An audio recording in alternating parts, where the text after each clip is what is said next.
si chiede di istituire un piano per la gestione delle fragilità all'interno o comunque in condivisione con il piano regionale delle emergenze, perché ovviamente quello che abbiamo anche vissuto recentemente in casi di vere emergenze, ma insomma anche casi di minori emergenze, perché a volte una nevicata in montagna sembra vissuta come un qualcosa di straordinario ormai, però sarebbe magari auspicabile anche che venga vissuto come un qualcosa di ordinario. Ci siamo accorti delle difficoltà che hanno avuto i cittadini, sia quelli rimasti isolati per i soliti magari motivi che possono accadere in queste situazioni, quindi blackout, isolamenti dovuti anche alla caduta di ponti, ci sono stati anche durante la tempesta Vaia, tutti noi ricordiamo queste situazioni. E allora abbiamo voluto focalizzare l'attenzione su quelle che sono invece le esigenze dei cittadini particolarmente fragili,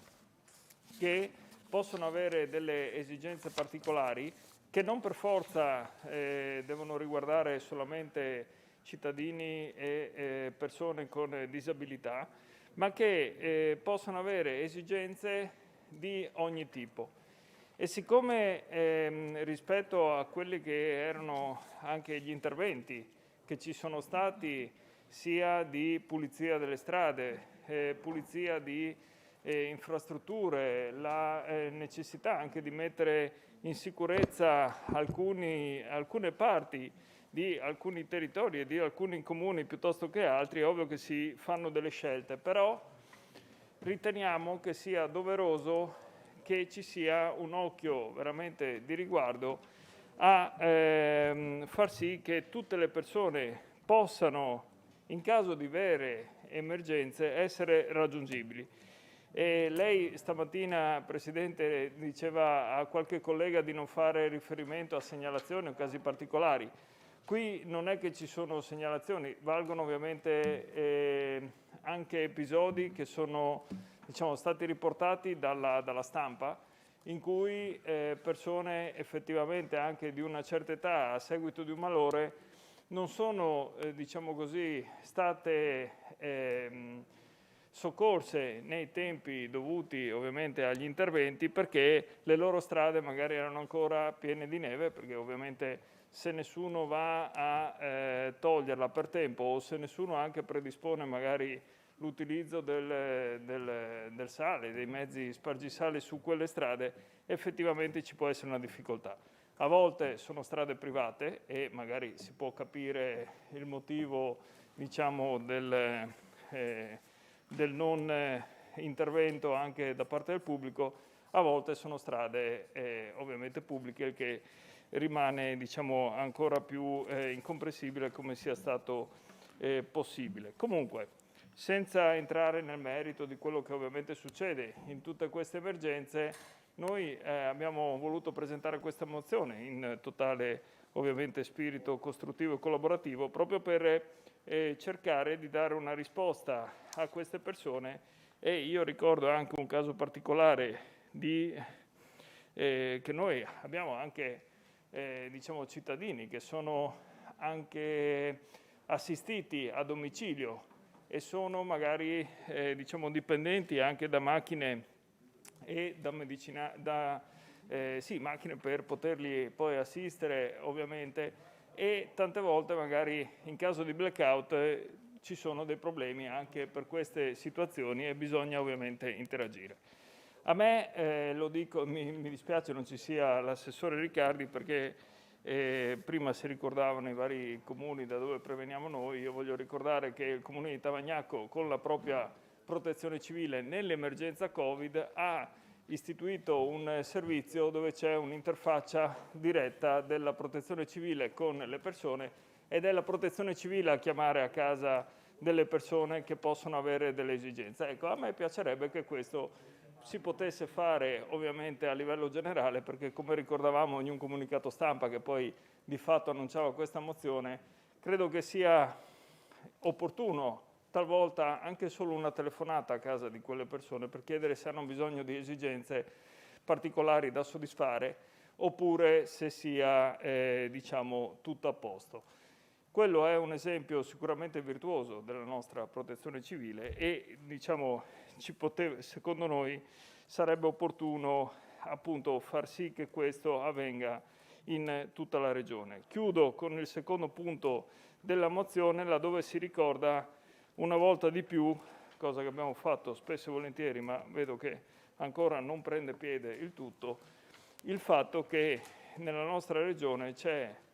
un potenziale di almeno 10.000 persone, ma potrebbero essere anche molte di più, che dovrebbero per legge, e si sono impegnate a farlo, garantire delle ore da mettere a disposizione per la propria società, e sto parlando dei percettori del reddito di cittadinanza.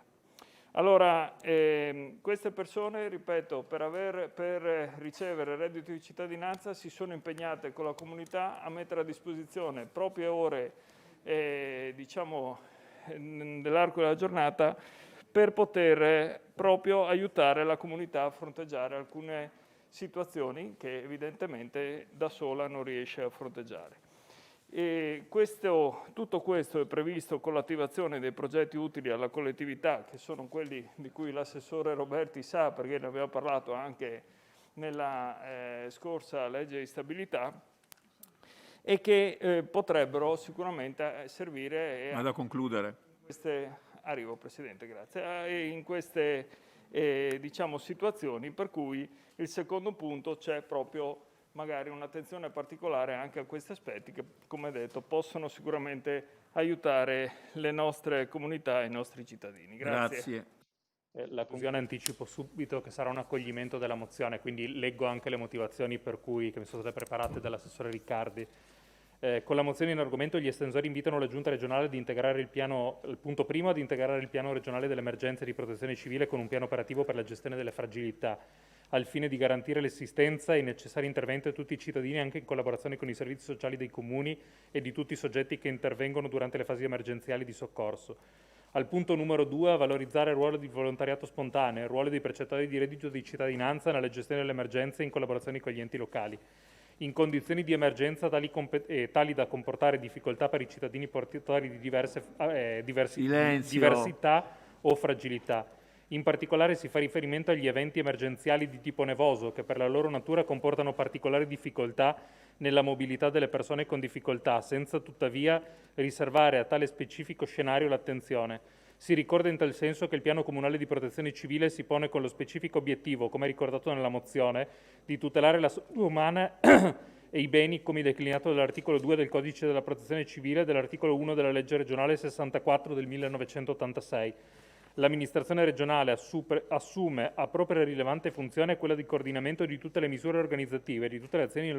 nei loro aspetti conoscitivi, normativi e gestionali, anche se di competenza di enti e soggetti subregionali, dirette a tutelare la vita, l'integrità fisica, i beni e gli insediamenti di animali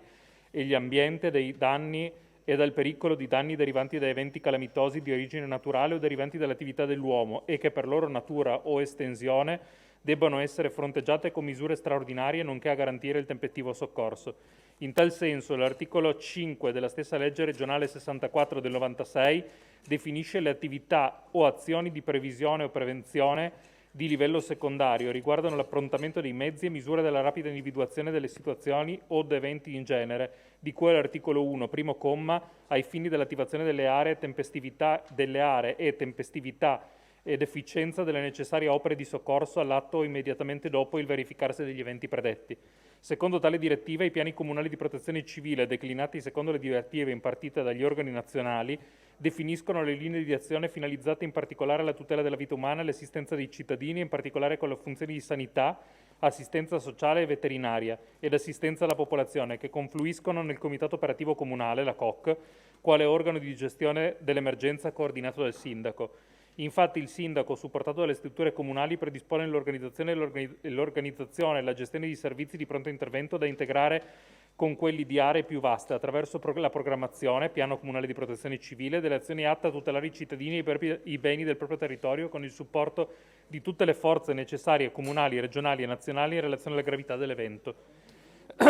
Il piano comunale di protezione civile si articola in 3 parti fondamentali. La parte generale, che raccoglie tutte le informazioni sulle caratteristiche e la struttura del territorio. Punto B, lineamenti della pianificazione. Punto C, modello di intervento. Attraverso i suoi contenuti e il modello di intervento in esso declinato trova attuazione anche la gestione delle fragilità con le specifiche componenti pianificatorie e operative declina il modello di intervento a favore di tutti i cittadini ed anche delle categorie più esposte. La conoscenza che deriva in ordinario dalle attività socioassistenziali e sanitarie praticate sul territorio viene trasferita anche all'interno della gestione di emergenza di eventi calamitosi, prevedendo azioni mirate di sostegno ai cittadini in difficoltà. Anche nell'ambito della gestione dell'emergenza a livello regionale, l'organo tecnico di consulenza include anche la componente sanitaria, proprio per supportare in caso di emergenza di livello regionale di tipo B o nazionale di tipo C l'azione operativa a tutela dei cittadini. Per l'assistenza alla popolazione il sindaco tramite la COC è il soggetto deputato ad agire in emergenza a sostegno delle difficoltà che i propri cittadini devono affrontare in casi estremi, anche attraverso le componenti sanitarie e socioassistenziali che in via ordinaria svolgono tali compiti sul territorio.